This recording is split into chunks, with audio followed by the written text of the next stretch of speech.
Баршаңызға сәлем достар, сіздермен мөлдір. Бүгін сіздерге таңғы асқа өте дәмді, жұмсақ болып дайындалатын венский вафлидің рецептісімен бөліскім келеді. Видеоны міндетті түрде соңына дейін қараңыздар.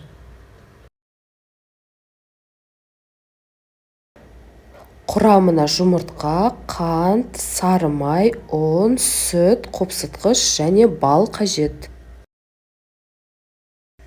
Ыдысымызға жұмыртқа, оның үстіне қант салып, венчиктің көмегімен жақсылап араластырамыз. Содан соң ерітілген сары майымызды қосып, оны да жақсылап араластырамыз. Бал қоссаңыздар болады, ол ерекше дәм береді, бірақ ол міндетті емес. Бөлме температурасындағы сүтімізді қосып, оны да жақсылап араластырамыз.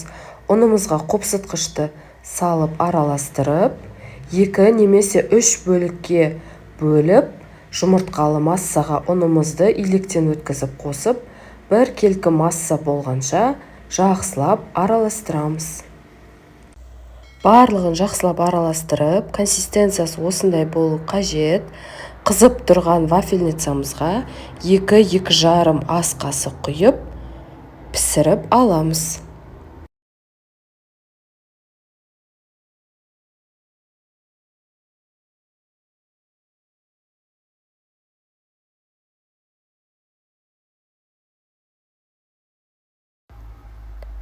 Вафлиміз өте жұмсақ, үлпілдек, дәмді болып шықты. Міндетті түрде осы рецептпен жасап көріңіздер.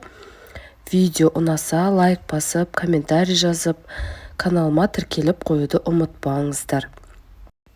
Вафлиді қалауыңызша қаймақпен, творогпен, немесе әселмен және вареньемен де ұсынсаңыздар өте дәмді болады.